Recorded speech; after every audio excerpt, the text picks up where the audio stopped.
Boa noite. Bom, no ano 2010, eu fundei um grupo de estudos de pensamento brasileiro e latino-americano chamado FIBRAL, um grupo ligado com o CNPq e a Universidade de Brasília. No ano de 2011, durante a Semana de Filosofia da UNB, número 39, organizada por mim, foi criada a cátedra Antônio Paim, com a presença dele.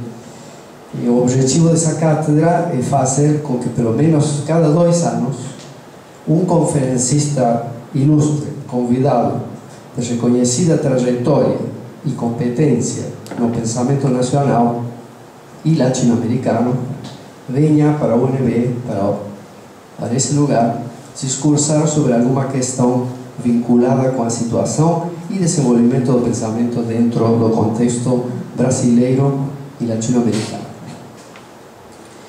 Não se trata de um evento de grande magnitude, mas, pelo contrário, da tentativa do aproveitamento intenso de um único intelectual durante vários dias.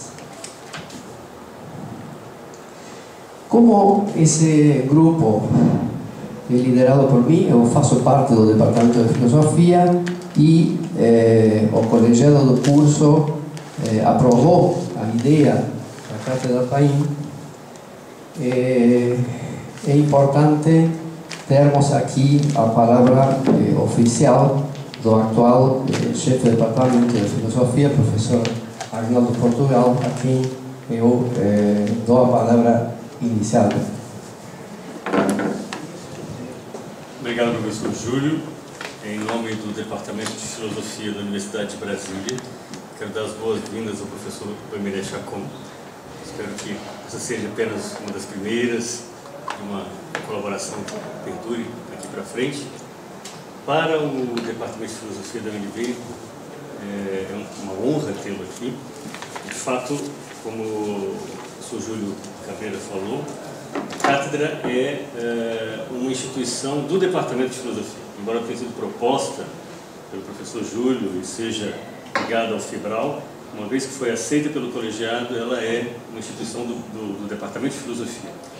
A gente espera realmente que ela possa cumprir seus objetivos, que de fato possa disseminar e incentivar o pensamento filosófico no Brasil e fazer jus e estudar realmente, relevantemente, o pensamento nacional e incentivá-lo mais adiante. Eu próprio fui estudante aqui na UNB nos anos 80, naquela época era obrigatória a disciplina da História da Filosofia no Brasil. E eu me lembro, estudamos o pensamento do professor Antônio Paim, nas obras que ele publicou sobre a história da filosofia no Brasil. E é uma grande alegria que a gente possa, então, continuar esse trabalho e espero que realmente vocês tenham um evento de boa qualidade, bastante produtivo. Enfim, mais uma vez, desejo boas-vindas a vocês todos, ao professor Emeré em particular, e um bom evento para vocês. Muito obrigado, professor Arnaldo. É importante esse destaque, digamos, do envolvimento do departamento com esse grupo. Eu quero completar, digamos, a imagem do grupo e do intuito um pouco desse tipo de atividade e depois apresento ao nosso convidado desse ano. Do ponto de vista temático, trata-se, através do FIBRAL, das atividades do FIBRAL e especificamente da Cátedra Antônio Paim, de alertar ao estudante de filosofia da existência de um pensamento nacional e da conveniência de fazê-lo interagir de maneira expressiva com o pensamento europeu em um sentido crítico e apropriador, entabulando um diálogo entre as próprias tradições e as nossas formações europeias.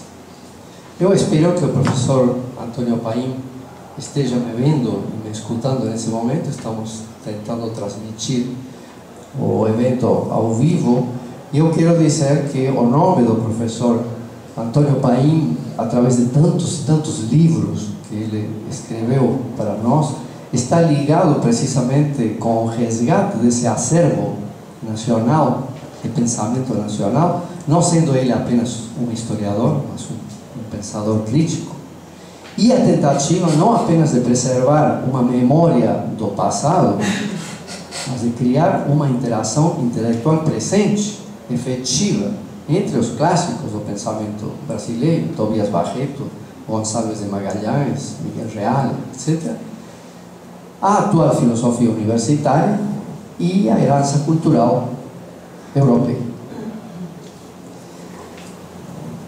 O grupo Fibral não considera a expressão pensamento brasileiro como se referindo apenas à filosofia, estricto sensu, mas ao pensamento num sentido mais abrangente, de acordo com o qual figuras como Darcy Ribeiro, Florestan Fernandes ou Gilberto Freire são pensadores e, nesse sentido, filósofos. Nesse sentido, nos aproximamos da obra do professor Bamile Chacón pela primeira vez e ficamos muito interessados em convidá-lo a abrir, a inaugurar as atividades desta cátedra.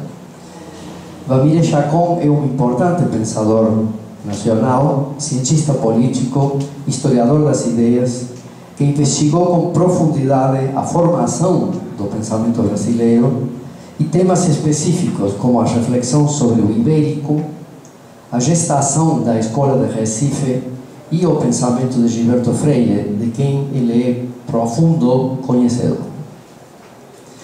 O professor Chacón fez seus estudos secundários com jesuítas no Colégio Nóbrega de Recife, fazendo bacharelado e doutorado em Direito também em Recife. Em 1975 se tornou professor titular no Instituto de Ciência Política da Universidade de Brasília, onde foi feito professor emérito em 2005. Foi professor visitante em universidades da Alemanha, França, Portugal, Espanha, Grã-Bretanha e Estados Unidos. E é doutor honoris causa pela Universidade de Erlangen-Nuremberg. Além de numerosos prêmios nacionais, recebeu em 2000 o Prêmio Calouste Gulbenkian de Lisboa pela Academia Portuguesa de História. Ele é um dos intelectuais brasileiros com mais vasto conhecimento do pensamento e a literatura hispano-americana, com estudos e referências a José Vasconcelos, Domingo Sarmiento, Juan Bautista Alberdi, Jorge Luis Borges, Carlos Fuentes, Federico García Lorca, José Martí, Octavio Paz, Uslar Pietri, Germán Arciniegas, Pedro Henrique Sureña e muitos outros. Isso o torna, a meu ver, dono de um perfil singular na atual intelectualidade brasileira. Ele escreveu, se não me engano, em torno de 23 livros, entre os quais O Humanismo Ibérico, de 98, Globalização e Estados Transnacionais, Relações Internacionais no Século XXI, de 2002. Um livro muito importante do professor Chacón, eu acho que uma das suas obras mais instigantes, se chama A Grande Ibéria, né? Convergências e Divergências de uma Tendência, de 2005, O Brasil e o Ensaio Hispano-Americano, um livro muito interessante para aqueles que se interessam pelas interfaces entre o Brasil e a cultura hispânica e a literatura. E Deus é Brasileiro, o imaginário no messianismo político no Brasil, e muitas outras obras, entre elas uma sobre Gilberto Freire, uma autobiografia intelectual. Então, a ideia da Cátedra Paim é convidar sempre a prestigiosas figuras do pensamento nacional, e eu acho que o professor Bamile Chacón vai nos ajudar a abrir essa cátedra com as honras que o próprio professor Paim merece ao prestar seu nome para essa cátedra. O professor Bamile Chacón vai nos oferecer, a princípio, duas palestras uma hoje, outra amanhã, ficando a sexta-feira como um dia de discussão opcional, dependendo, enfim, do andamento dos trabalhos.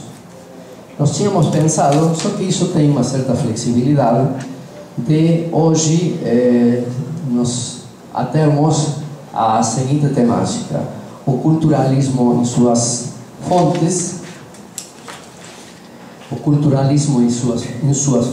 Tobias Barreto e a Escola de Recife, e sua projeção nas interpretações do Brasil e na questão da brasilidade.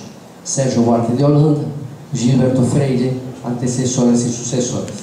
Na palestra de amanhã, o professor Bamiré abordaria mais especificamente o pensamento de Gilberto Freire em sua obra Casa Grande e Senzala e sua repercussão dentro e fora do Brasil. Professor Bamiré, faço minhas palavras do professor Aguinaldo. Estamos muito felizes e honrados de tê-lo aqui e esperamos todos de que isso sirva também como uma homenagem ao nosso querido e admirado Antônio Paim. Então, com a palavra. Quero saudar fisicamente e intelectualmente o professor Aguinaldo Portugal, chefe de departamento, e também, e obviamente, ao professor Júlio Cabrera, por terem a coragem, a perseverança de se interessarem pelo Brasil e pelos nossos vizinhos. Preciso muita coragem de remar contra a corrente, não é verdade? Não quero mais tomar seu tempo, ficarei repetindo essa tecla na sua ausência.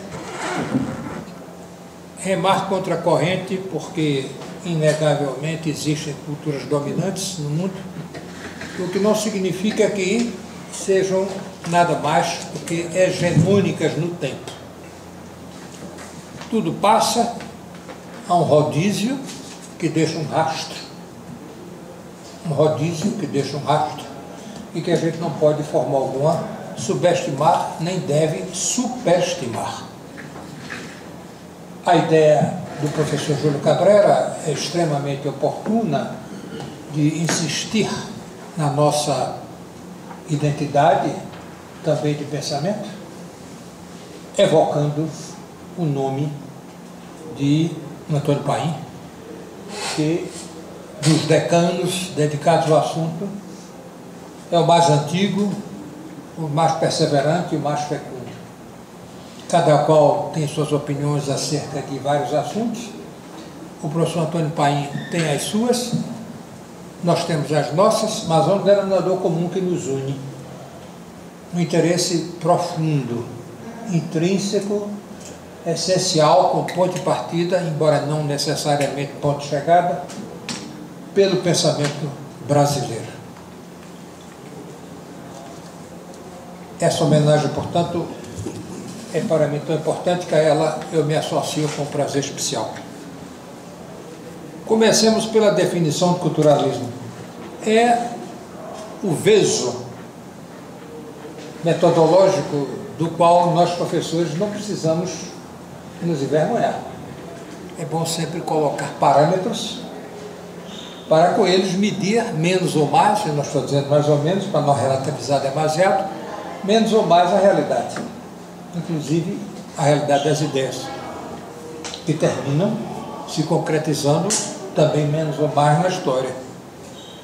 Os senhores já estudaram certamente Kant, lembram-se da diferença que ele faz entre juízos analíticos, que são verdades evidentes por si mesmas, um círculo redondo, um quadrado com 4 ângulos, são quase pleonásticos, os juízos analíticos. Os senhores também estudaram os juízos sintéticos a posteriori, que são aqueles comprováveis pela experiência empírica, e chegaram ao que é de mais polêmico em Kant, que são os juízos sintéticos a priori. Quantidade, qualidade, modalidades, no plural, relações, no plural. Max Weber é sociólogo da cultura, mais do que filósofo, ou menos do que filósofo, depende do ângulo que estudarmos, dizia, por sua parte, que os juízos sintéticos a priori são tipos ideais, não arbitrários, porque quanto mais próximos da realidade, verdadeiros são. Houve um intervalo na história do pensamento ocidental, como os senhores sabem, com Hegel, com os positivistas, mas em fins do século XIX, Windelband pronunciou um discurso que marcou época na Universidade de Estrasburgo, então na Alsácia alemã, em 1890, onde levantava a diferença entre ciências nomotéticas e biográficas, ciências de verdades confirmáveis por si mesmas ou de verdades confirmáveis apenas pelas experiências. Rickert, nas décadas de 1920 e 1930, na Universidade de Heidelberg, escreveu, entre outros, um texto que está traduzido ao espanhol castelhano, na coleção austral da Spassa-Kaup, intitulado Ciências da Cultura e Ciências pela Natureza. Aí deve haver, pelo menos, o Rickert, que desenvolve bastante ao ponto de partida inicial de Windelband. Claro, não se fica só em Heidelberg, o neocantismo também tem uma ramificação na Universidade de Marburgo, com Cassirer e outros. Em Cassirer nos interessa algo mais, porque ele tenta apresentar os juízos sintéticos a priori como formas simbólicas. Não no sentido que depois vai tomar essa simbologia em filosofias de lógica simbólica e filosofia analítica. Também, livro facilmente encontrável, traduzido ao espanhol castelhano e com certeza existente na biblioteca do UNB. Culturalismo, sim. Historicismo, não. Porque o historicismo pretende haver uma evolução idealista na história. O historicismo é mais de origem hegeliana do que origem neokantiana. Há quem se emancipe disso, como Croce, não por acaso era um liberal em política, quando Croce afirma, discordando do historicismo, ao relativizá-lo, ao esvaziá-lo num sentido contínuo e homogêneo, quando escreve textualmente, Benedetto Croce, repito as palavras dele, entre aspas, a história é uma aventura do espírito, uma façanha da liberdade. Aproximando-nos mais da realidade brasileira e nossos respectivos pensadores, eu acrescentaria Dilthey, que estará muito mais perto de Gilberto Freire, enquanto Tobias Barreto, veremos em seguida, mais próximo de Windelband e Rickert, até mesmo por motivos geracionais. Windelband era contemporâneo de Tobias Barreto e Rickert da geração seguinte. Dilthey distingue muito bem a vida de vivência. Alemão, Leben, vida, e Erlebnis, vivência. Gilberto Freire vai retomar muito esse conceito de Dilthey e mencioná-lo, inclusive citá-lo explicitamente. Mas a melhor maneira de começar é pelo princípio. Como chegou o culturalismo no Brasil? Tobias Barreto era professor na Faculdade de Direito do Recife, que começou essa faculdade em Olinda, foi logo transferida para o Recife, criada na mesma época, no mesmo dia, no mesmo mês, no mesmo ano, 11 de agosto de 1827, juntamente com a Faculdade de Direito de São Paulo.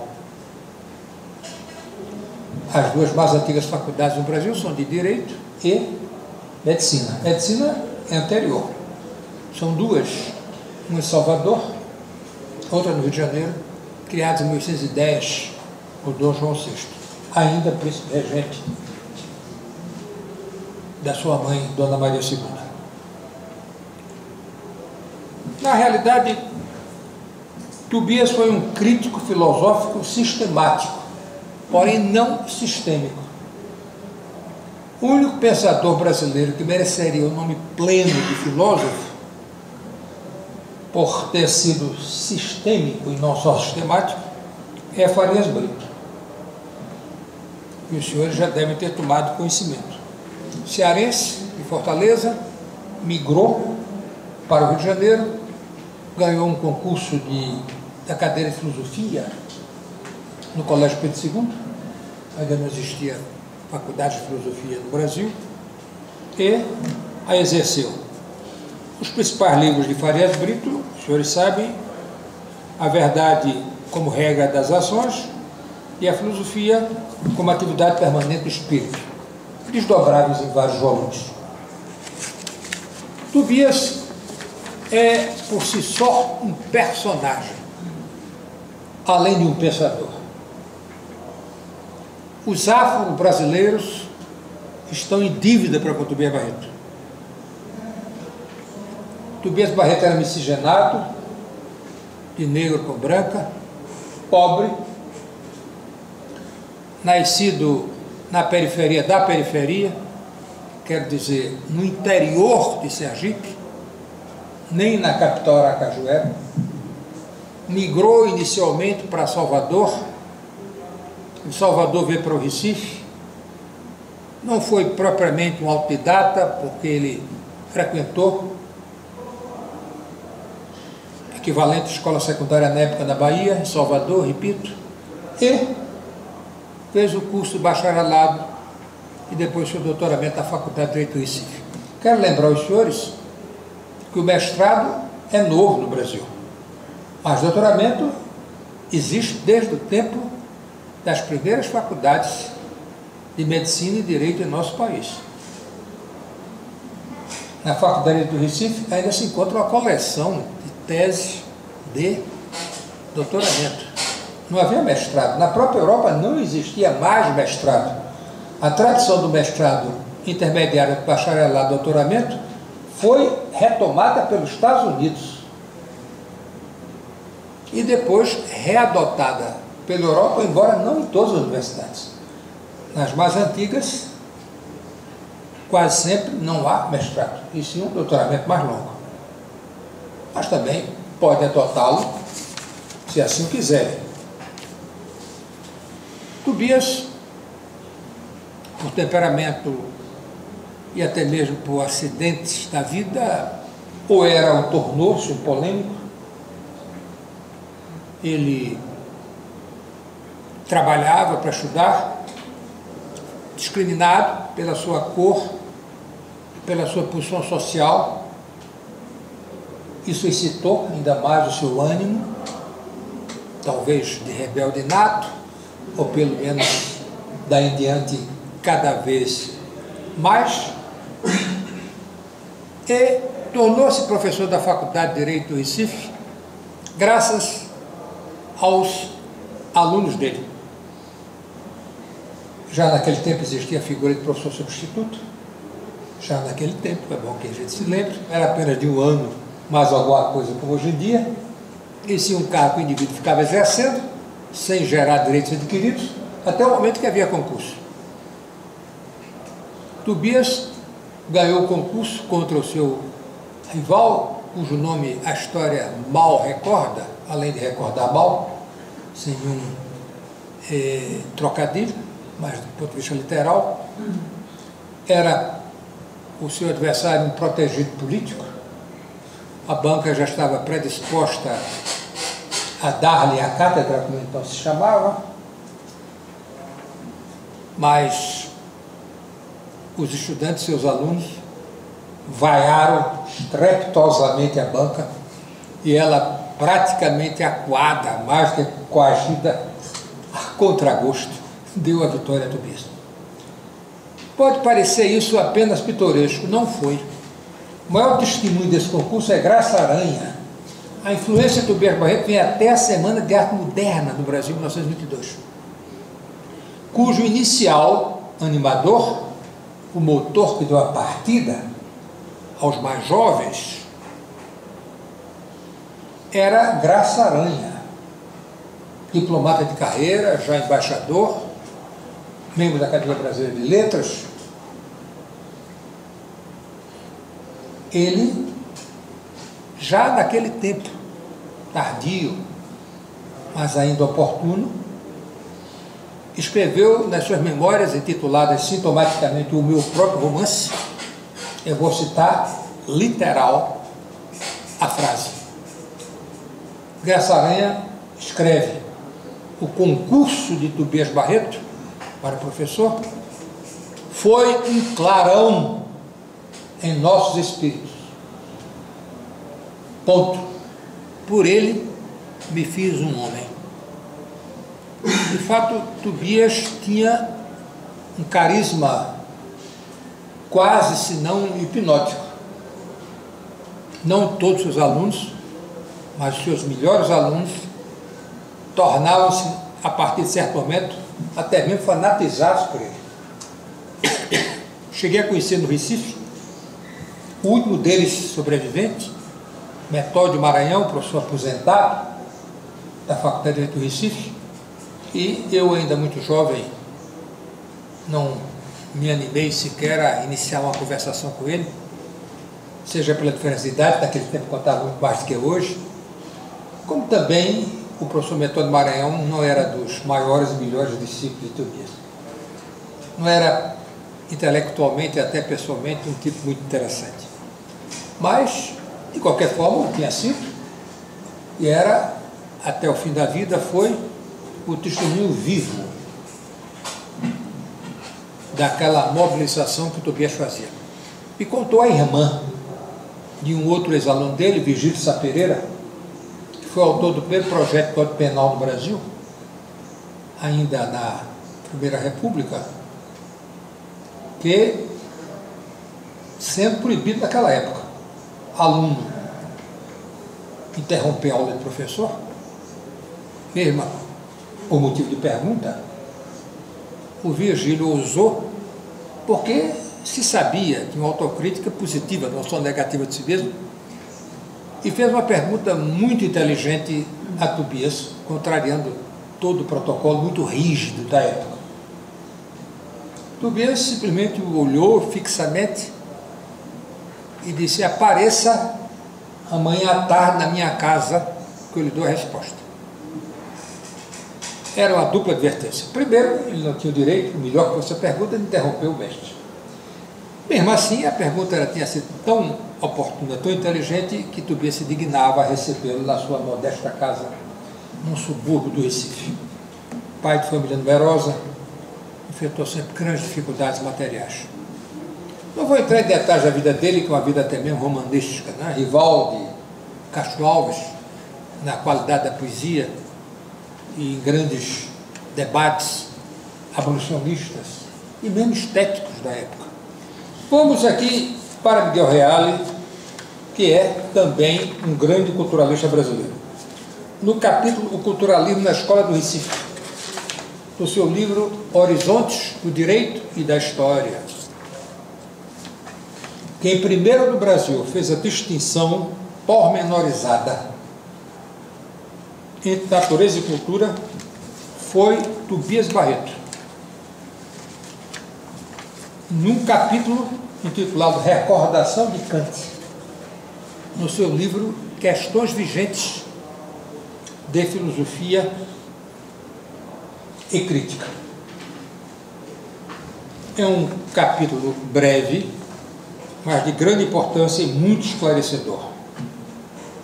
Tobias dizia, em 1888, o neocantismo não tinha começado ainda na Alemanha. O primeiro sinal foi vindo de Alemanha, o discurso de 1890. E os dois não se correspondiam, como aconteceu com outros pensadores que vieram se corresponder com Tobias. Tobias dizia que morria sob o manto protetor de Kant. Em 1888, ele veio a morrer menos de um ano depois, em 1889. Para Tobias, a explicação teleológica existe causa final, Não existe só explicação mecânica das causas eficientes. E as duas se completam numa unidade superior. Estou citando textualmente. Essa unidade superior das duas causas não é nem material nem espiritual, mas alguma coisa que a ciência não pode sujeitar aos seus processos de observação e esclarecimento. Isto é, o direito é um fenômeno histórico. Nós podemos acrescentar cultural para a tecnologia de hoje, porque Tobias não é propriamente um historicista. A sua admiração por Jhering, o grande jurista alemão da época, Rudolf von Jhering,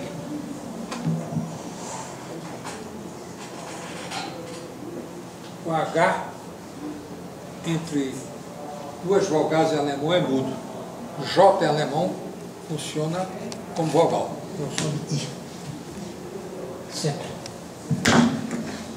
E Jhering tinha escrito não só A Luta pelo Direito, grande livro, numa linha ainda marcada pelo evolucionismo da época, mas também foi adiante e escreveu o fim no direito. Fim no sentido de meta. Em alemão, der Zweck im Recht. Zweck, meta, objetivo. Não propriamente fim. Porque fim em alemão é parecido com o inglês. Ende.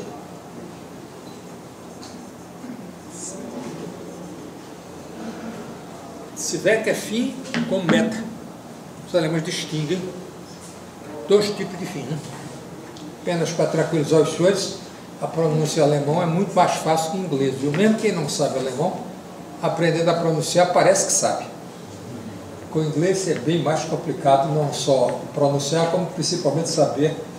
Em alemão há mais regra do que exceção, em inglês tem mais exceção do que regra.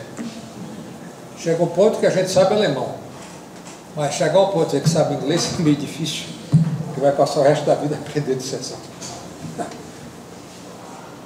Tem sempre uma maiúscula em frente ao substantivo. E como na maior parte das regras em alemão não há exceção. Poucas regras em alemão têm exceção.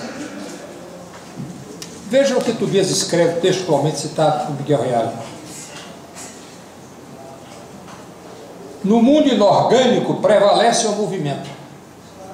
No mundo inorgânico prevalece o movimento. Ao passo que, quando se atravessa toda a série de seres organizados e chega-se a formações superiores, como o homem, a família, o Estado, a sociedade geral, o mecanicamente inexplicável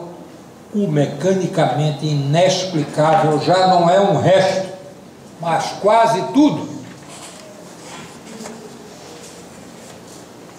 Repito, Jhering, que não era um neocantiano, escreveu A Luta pelo Direito, que são os meios para chegar lá, mas escreveu também o fim do direito como meta, Zweck, não propriamente Ende. É claro que Tobias não pôde levar adiante, ele chegou a essa conclusão menos de um ano antes de morrer. Ele teve suficiente inteligência, até mesmo bom senso, para nunca ter sido positivista, kantiano, nem ser darwinista social, como era moda na época, mas na sua atribulada existência, atribulada no sentido material da palavra, custou-lhe muito chegar a essa conclusão. Não é propriamente tardia, porque o capítulo Recordação de Kant nas questões vigentes é algo que os senhores podem ver facilmente aí na biblioteca do UNB.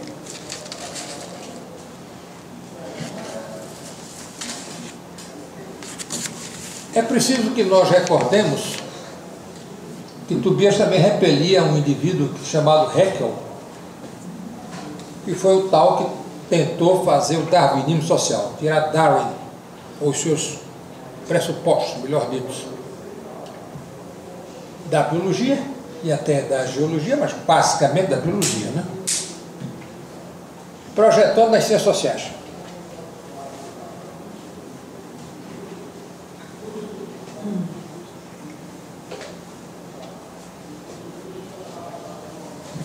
É curioso a história do pensamento, né? Nunca se morre propriamente na história das ideias. Mesmo que o tamanho do pensamento do autor vá diminuindo cada vez mais. Porém, de qualquer modo, deixa um rastro, né? Haeckel deixou um rastro. Quem começou esse tal darwinismo social, que vez por dar uma recaída, inclusive na ciência política, inclusive nas relações internacionais, sem citarem Haeckel, no fundo estão voltando a ele. Quer dizer, sempre a vitória do mais forte, sem se chegar a uma conclusão nem sequer aproximativa do que se entende por força. Sem chegar a uma conclusão nem sequer aproximativa do que significa a própria palavra evolução. E quase sempre se procede por contradições, as mais imprevisíveis para um próprio hegeliano. Tobias foi sucedido na chamada Escola do Recife por Silvio Romero, que, influenciado mais pela cultura inglesa do que alemã, embora conhecesse muito bem ambas, não aceitou Haeckel por influência de Tobias, ambos sergipanos, sendo que Silvio Romero descendia de pai português, imigrante, enriquecido do Brasil. Eram de classes sociais muito diferentes, embora amigos íntimos.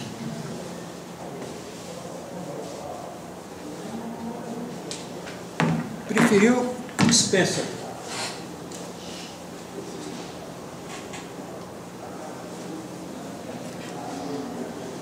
Que é um evolucionista light, soft, para se usar as expressões de hoje, porém ainda evolucionista. Capaz, inclusive, de criar uma metodologia específica neodarwinista para as ciências sociais. Porém, com umas implicações éticas inevitáveis no tipo de sociedade anglicana em que Spencer ainda vivia. Muitíssimo mais do que hoje. Nas próprias universidades de Oxford e Cambridge, um rompimento assim como Darwin fez com o evolucionismo,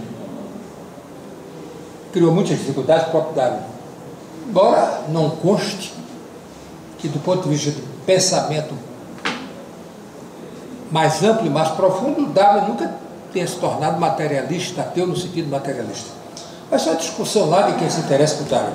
O principal é que Darwin não botou isso no papel, simplesmente com a correspondência dele com amigos. O fundamental é o que está na sua teoria da evolução. E o Spencer, de certo modo, abrandou e adaptou, e é um outro capítulo das ciências sociais que não pretendemos entrar, porque não é nosso objetivo nele nos inserirmos, pelo menos hoje. Há um lado empírico em Spencer, que preludia que serão metodologias de pesquisas futuras, e Spencer exerceu uma influência muito grande no mundo, nos primórdios do que veio se chamar de sociologia, palavra inventada por Comte, mas que na realidade foi aplicada por conceitos, não digo empíricos, mas suscetíveis de pesquisa empírica por Spencer.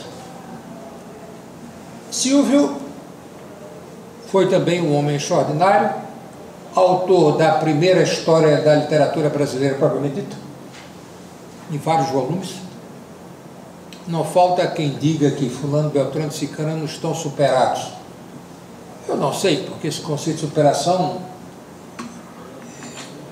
tão relativo. Eu me lembro, quando se fala em superação, muito de Vico, Jean Batista Vico.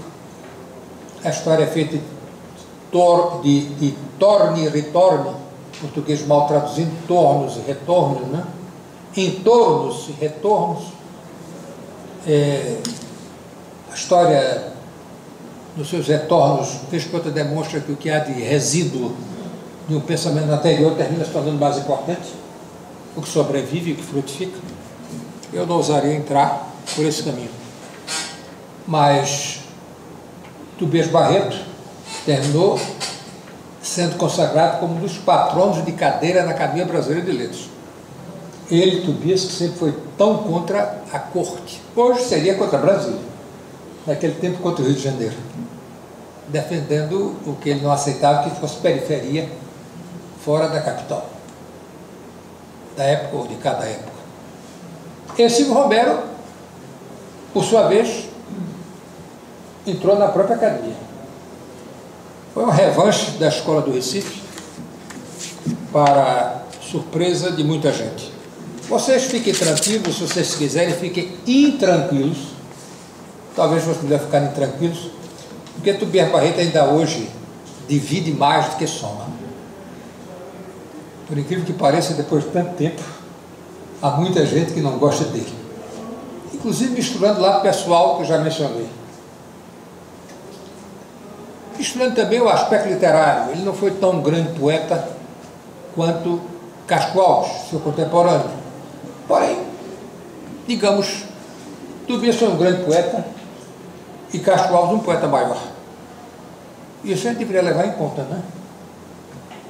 Ele não é uma figura pequena na literatura brasileira, no romantismo brasileiro. Não vou entrar em pormenores sobre isso, porque não é o objetivo, nem é minha competência.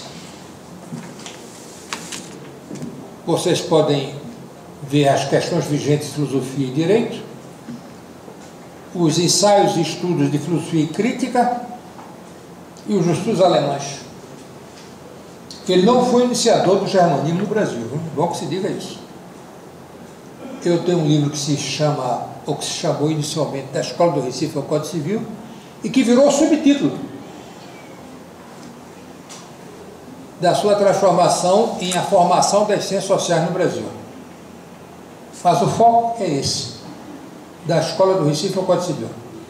A Escola do Recife desabrochou em ação, que só podia ser jurídica, com essa origem de faculdade de Direito, com a influência de Ehring, e não só de Kant, em Tobias. Culminou, do ponto de vista jurídico, no Código Civil Brasileiro, primeiro Código Civil Brasileiro, 1917, de autoria quase única, quase sozinho, de Clóvis Bevilacqua, cearense, e que também foi seu aluno. É bom que vocês recordem, nunca deixe de esquecer, que só havia 2 faculdades de Direito no Brasil até fins do século XIX, até 1890. A do Rio de Janeiro é a terceira, fundada por Silvio Romero e vários outros alunos de Tobias.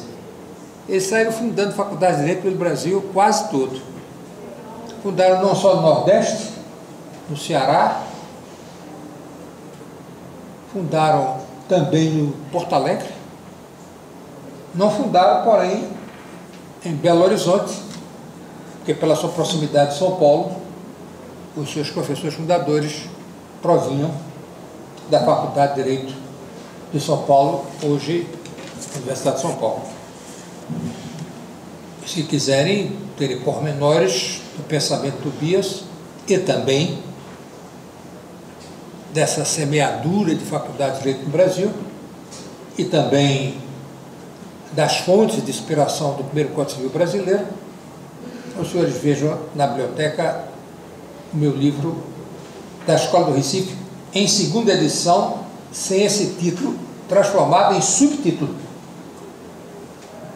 Deem preferência à segunda edição, Formação das Ciências Sociais no Brasil, com o subtítulo do título da primeira edição.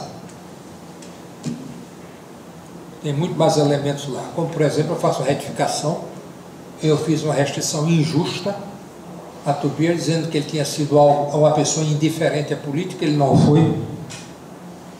Um amigo meu, Luiz Antônio Barreto, recém-falecido, Sérgio Pano, da família dele, Tobias, fez uma pesquisa por conta desse meu desafio e provou com os jornais da época do Recife. Imagine, ele veio de Aracaju até o Recife, professor lá na Universidade Federal de Sergipe, e localizou jornais nos quais Tobias escreveu artigos abolicionistas. E mais, Tobias, para complementar sua renda de professor, que não era suficiente para uma família tão numerosa, Tobias transformou-se também por concurso em procurador de menores e órfãos.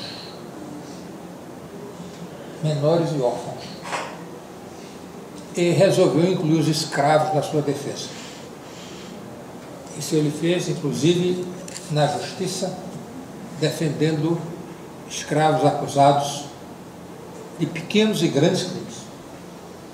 Está documentado também no tribunal do município de Escada, que é esse nome pitoresco, que ainda hoje existe no interior de Pernambuco. Era lá que ele exercia essa função, oscilando em viagem ao Recife para dar suas aulas. A pergunta que poderia se fazer é a seguinte: existe uma nova escola do Recife? Eu não diria, nem direi, eu ouso dizer que sim, existe uma nova escola do Recife. Sem nenhuma intencionalidade de sê-lo, tanto quanto a primeira. Tobias nunca pretendeu criar uma escola, e acredito, e com raríssimas exceções, das quais não estou me lembrando de nenhuma, pelo menos no momento, alguém tenha fundado uma escola no sentido de pensamento ou de ação, seja em ciências sociais, seja em ciências médicas, seja em ciências matemáticas. Creio que esse agrupamento em torno de um mestre é algo natural, como houve no Rio de Janeiro, em torno de Miguel Couto, grande médico no Rio de Janeiro, que formou mais de uma geração, teve sorte de ser mais longevo, mesmo na sua época, e para as pessoas mais velhas e para as histórias da medicina no Brasil, o nome dele é um nome sempre lembrado. Chegamos então ao que eu ouso chamar a segunda escola do Recife. Eu digo que ouso porque não falta ainda hoje quem negue que tenha existido a primeira. Nunca existiu nenhuma escola do Recife, nem antiga nem nova. Ponto final. E passo a exigir de escola critérios que Kant nunca teve, que Hegel nunca teve, que Aristóteles e Platão muitíssimo menos tiveram, né? Eles nunca exigiram submissão dos seus discípulos, nem sequer continuação da maior parte das suas ideias, e sim de frutificação das suas principais sementes. Nesse sentido, houve várias outras escolas do pensamento, até mesmo de medicina. Nós estamos me referindo à Faculdade de Medicina, estou dizendo, na escola de Miguel Couto, numa época em que a medicina geral incluía quase tudo a medicina, se não tudo. O médico era polivalente, e ele foi o último grande polivalente de que a memória da medicina no Brasil se recorda. Houve outros também muito importantes em vários estados da federação. Tobias nunca pretendeu criar escola nenhuma. E se tivesse dito isso a ele em vida, ele com certeza não teria gostado. Sendo ele, como era um rebelde, que a primeira coisa que ensinava aos seus alunos, quando queriam se tornar seus discípulos, era pensar por conta própria. Tobias não gostava de áulicos, de repetidores do pensamento dele, de bajuladores. Ele tinha um temperamento pessoal muito difícil. Vamos fazer justiça aos seus inimigos e aos seus detratores. Tobias agredia, inclusive, gratuitamente as pessoas, né? Pessoas não faziam nenhuma referência pessoal a ele, nem mesmo indireta, Ele tomava as dores e fazia defesa de ideias e de pensadores aos quais ele não era sequer favorável. Mas ele considerava que aqueles ataques de fulano, beltrano e cicrano, não só no Recife, mas principalmente no Rio de Janeiro, na corte, como ele chamava, eram produtos de uma crassa ignorância do autor. Essas pessoas simplesmente desconheciam o atacado. E saía em defesa gratuita pelo amor às ideias. Um dos seus discípulos, mais do que alunos, testemunha uma frase sua que é mais do que uma frase, é uma autodefinição pessoal, né? Eu só quero saber. Ponto. É um scholar, né? Um erudito, um pré-universitário, numa época em que as faculdades eram profissionalizantes de medicina, de direito, e que procurava ver um sentido naquilo tudo. Escreveu um livro pioneiro intitulado Os Menores e Órfãos no Direito Brasileiro. Índio, até recentemente, era de menor idade, né? Até a Constituição atual era de menor idade. Antes do Código Civil, os menores e órfãos só podiam ter representantes, não podiam ter nenhuma opinião própria. Inclusive se discordassem dos representantes. Eles perdiam na justiça se assim fizesse.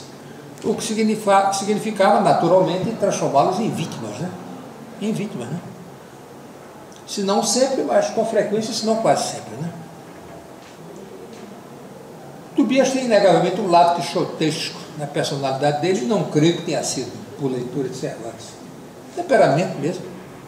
Eu só quero saber. Um erudito sobre a biblioteca, o que sobreviveu, está na Faculdade de Direito e Cívico, se vocês quiserem ver, vão lá ver. A gente sabe que são os apontamentos dele, porque ele riscava com lápis azul. Já existia lápis bicolor, importado, naturalmente, naquele tempo. Vermelho e azul. Assinalado em azul.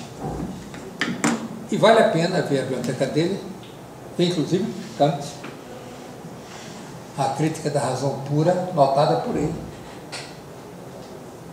Isso feito num ambiente de cultura francófila, né? Misturada com a tradição das ordenações do reino ainda vigentes, né? Era motivo permanente de atrito dele com os colegas professores. A segunda escola do Recife teria sido, se vocês quiserem negá-la ou façam, por conta própria, teria sido a de Gilberto Freire, que também nunca pensou nisto, nunca pretendeu e nunca propôs. O que é mais uma prova que tem existido, né? O desinteresse de ter adeptos, no máximo discípulos, desde que independentes dos respectivos mestres. Gilberto Freire era o oposto do Tobias Barreto, do ponto de vista social e de formação intelectual.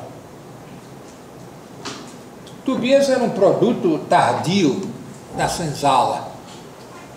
Não nasceu nela, porque era um mestiço, certamente feito numa senzala, mas, por conta das leis do Império, antes mesmo da abolição,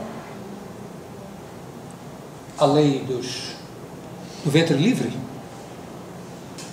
talvez eu tenha beneficiado, não sei se vale a pena esse tipo de curiosidade, mas se alguém quiser fazê-lo, faça, que até hoje os biógrafos de Tobias não chegaram a esses detalhes. Gilberto era produto da Casa Grande. Ambos assumidos à sua maneira. Quem for ao Recife, não deixe de visitar a Biblioteca de Tobias, a Biblioteca Alemã de Tobias Barreto,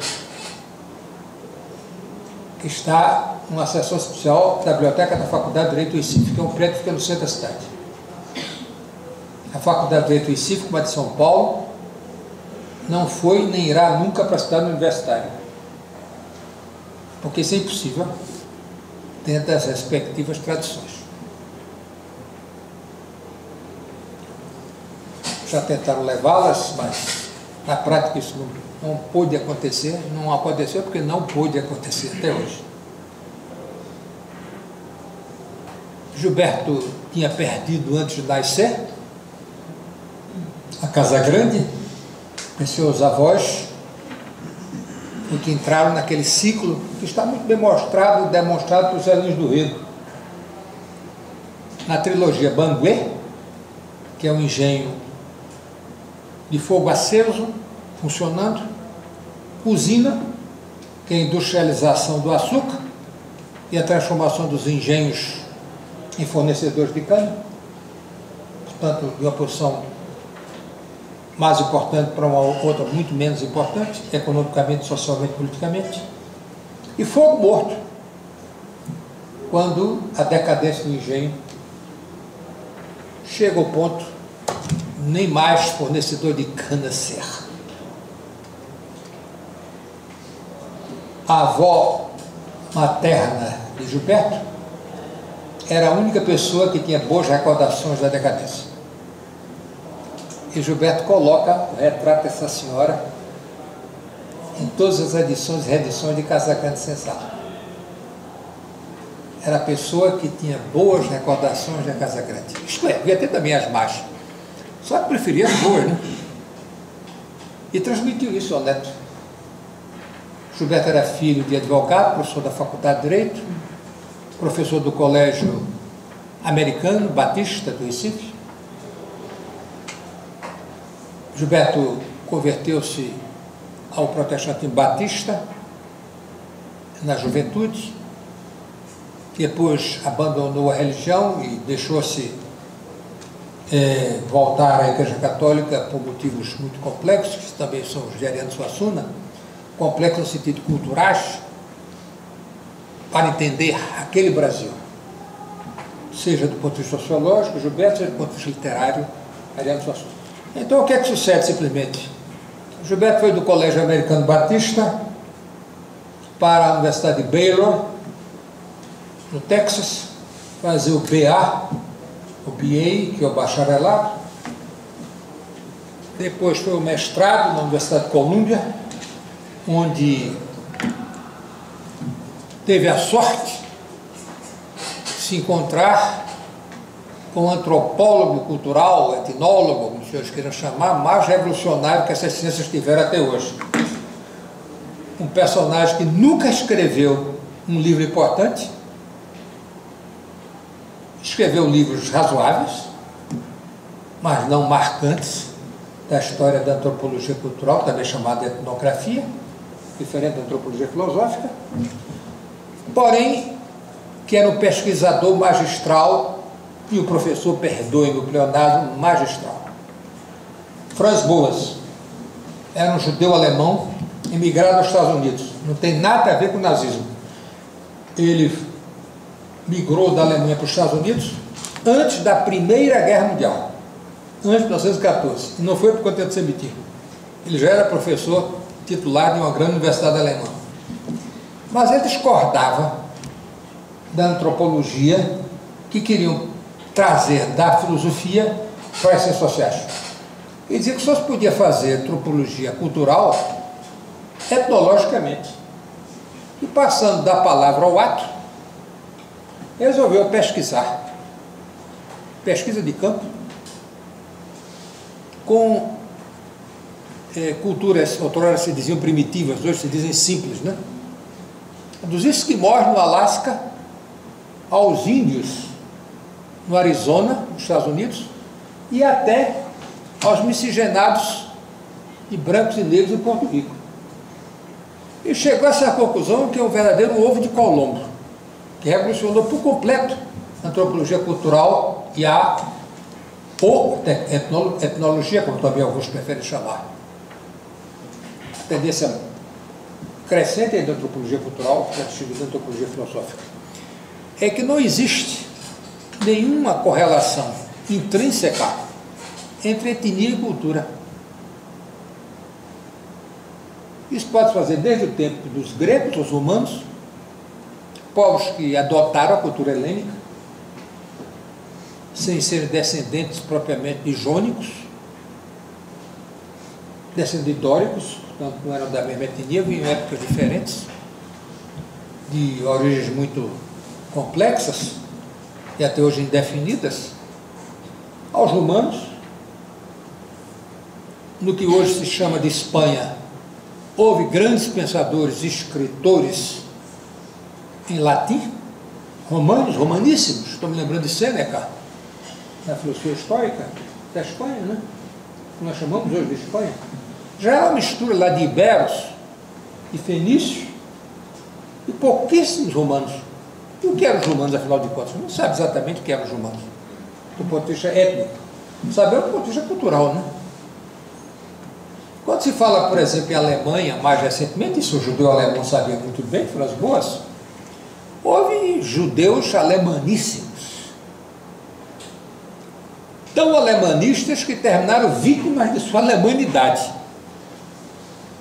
Houve judeus não só na Alemanha, mas na Polônia, onde eles também eram profundamente alemanizados, mais que germanizados, na Áustria, na Checoslováquia, depois Checoslováquia, naquele tempo, duas províncias do Império Austro-Húngaro, que não acreditavam em nenhuma hipótese que iriam para campo de concentração e muito menos campo de extermínio, que era impossível um alemão fazer isso. Morreram nessa crença. Eu conheci, inclusive no Recife, um deles. Ele dizia que era absurda a ideia.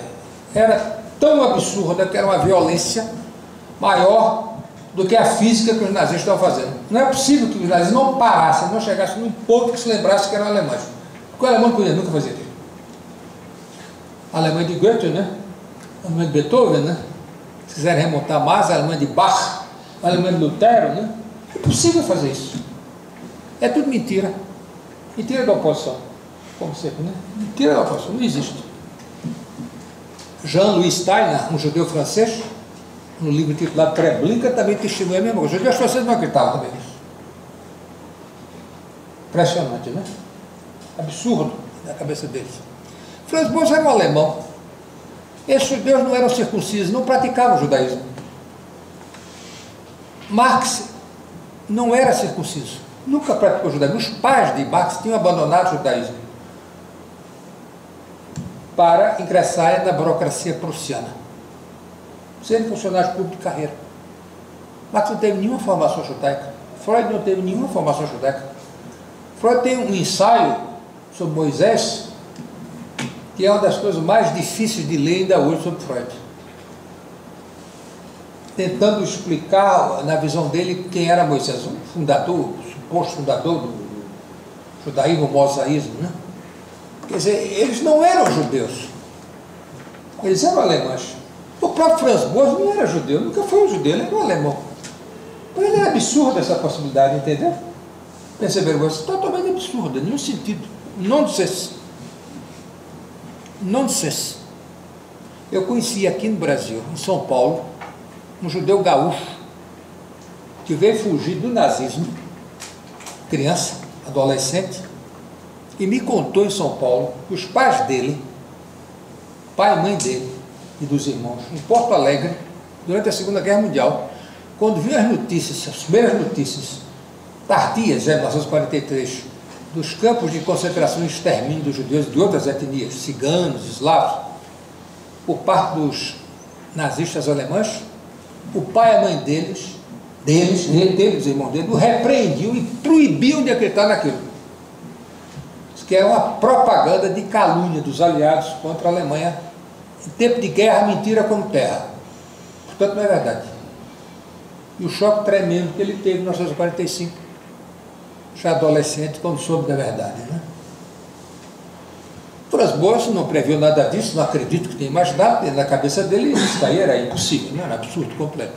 Mas ele atinou que cultura e etnia, vulgarmente chamado raça, não tem uma conexão necessária.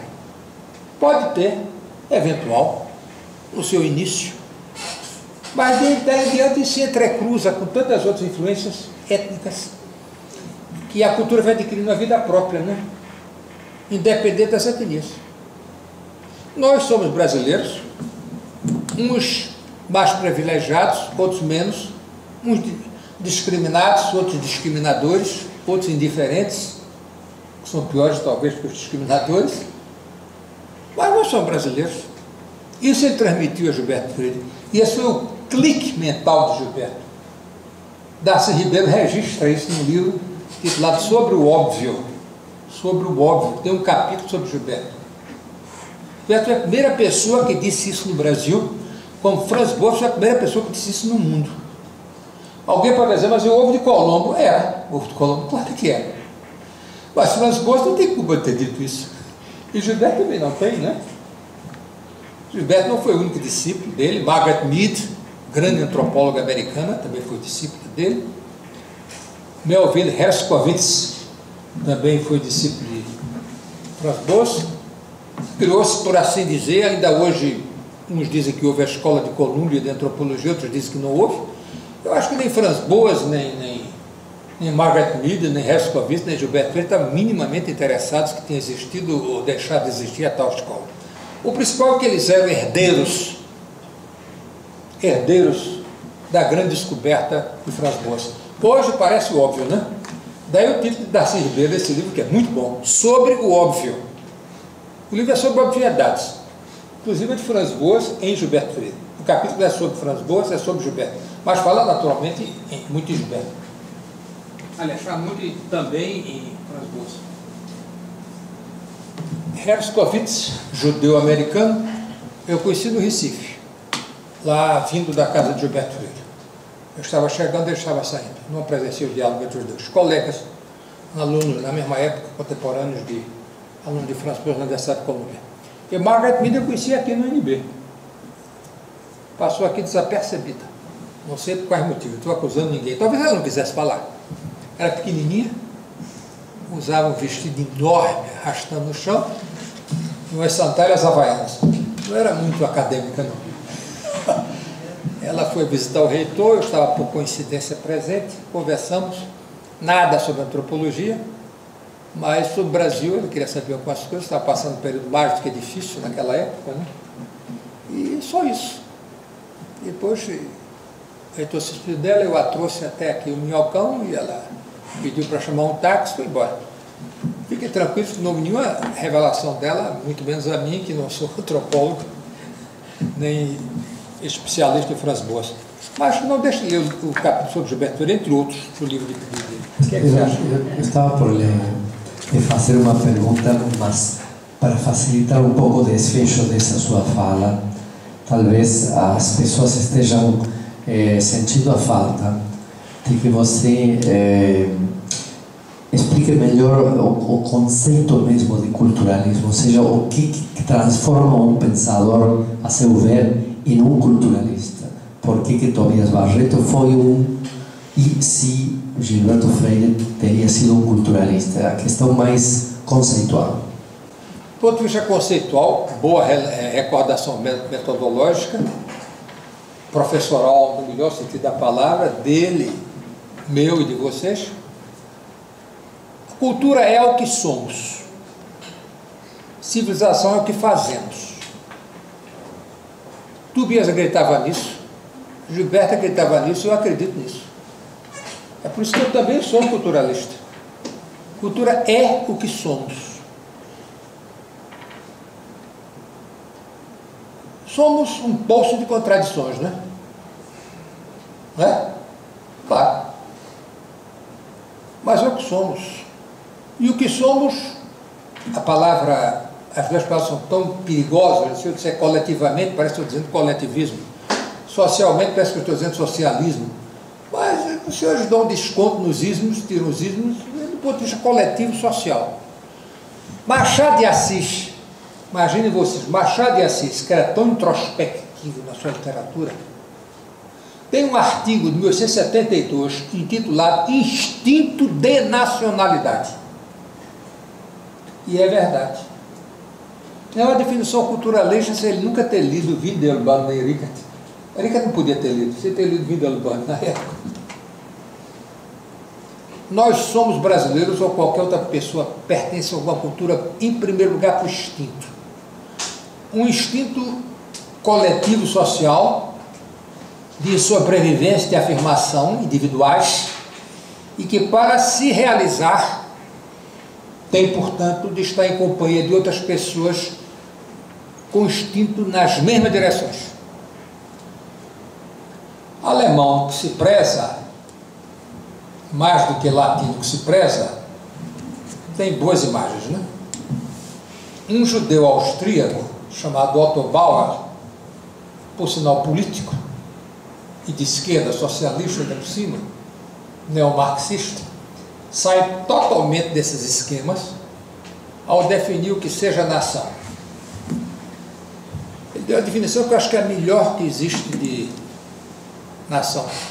É uma comunidade de destino. Eu vou dizer amanhã, já vou pronunciando aqui. História é opção.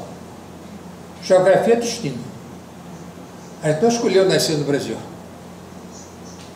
Mas a gente assume a consciência tribal, né? Os antropólogos sabem que não existe só tribo de indígena. Não. Os professores são uma tribo, né? Nem sempre das mais pacíficas.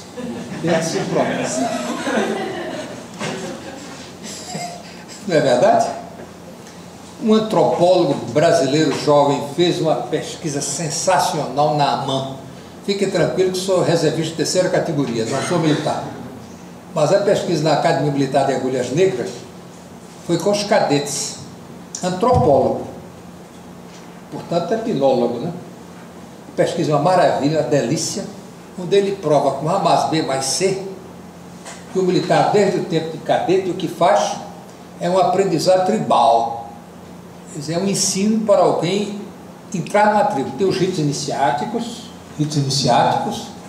depois tem os desempenhos para atravessar os degraus. Quer dizer, o militar é uma tribo conscientizada desde o colégio militar e para os que continuam na academia militar. A ideia não é de forma absurda, porque não existe só antropologia cultural de índio, né? Não existe só de índio. Hoje se faz em cidade, faz em profissões. Vocês querem coisa mais tribal do que médico? Médico não acusa médico em nenhum processo, mesmo que o médico seja errado, nem no Brasil, nem em lugar nenhum do mundo, que eu saiba. Nos Estados Unidos vivem processando médico, que eu saiba como, eu demoro também, porque é quase impossível conseguir, se não impossível, um médico depor que outro médico errou. Mesmo que seja na mesma cirurgia. Mesmo que tenha examinado, tenha diagnosticado pelos mesmos exames, pelas mesmas radiografias. Isso não existe. O médico fizer um réprobo. Então, cultura é o que se é, né? Eu sou brasileiro, sou professor, não sou isso, não sou aquilo, não sou aquilo outro, né? Sou algumas outras coisas além de brasileiro e professor, né? Evidentemente as outras coisas vão diminuindo à medida que se distanciam da brasilidade e da professoridade, né? Quem vem da língua alemã termina sempre inventando palavras, né? Já que existe brasilidade, por que não professoridade? Bem, não é possível que os alemães estejam o tempo todo errados, né?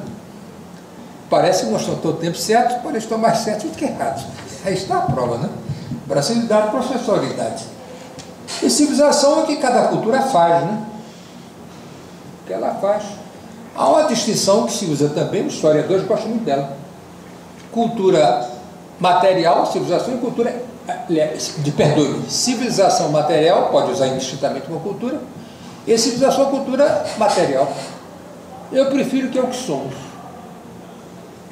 Eu prefiro que começar pelo instinto. A família, a língua, os costumes, as superstições, os conceitos e os preconceitos. Porque não vamos também pichar a palavra preconceito. Não estou defendendo nenhum, apenas explicando. Né? A gente recebeu isso do pai e da mãe, da classe social que pertencemos, da língua que falamos, né? A língua é um instrumento de libertação e de prisão, né? Goethe dizia, por coincidência alemão, também não exagere na minha germanofobia. Ela é grande, mas não esse extremo. Ele dizia, mais uma vez com razão, que só sabe a sua própria língua quem conhece várias outras. E eu acredito que seja verdade. A gente tem de conhecer outras culturas, não só pelos seus conceitos, como seus preconceitos, a começar pela língua, né? Que é cheia de idiosincrasia, se as pessoas quiserem dar um termo mais técnico, né? Cheio da psicologia das idiosincrasias. Certas coisas são elogios numa língua, são pejorativos no outro. Esquisito. Português é uma coisa, espanhol castelhano é outra, né? O oposto. O oposto. E várias outras palavras. Muita gente pensa que fala espanhol castelhano.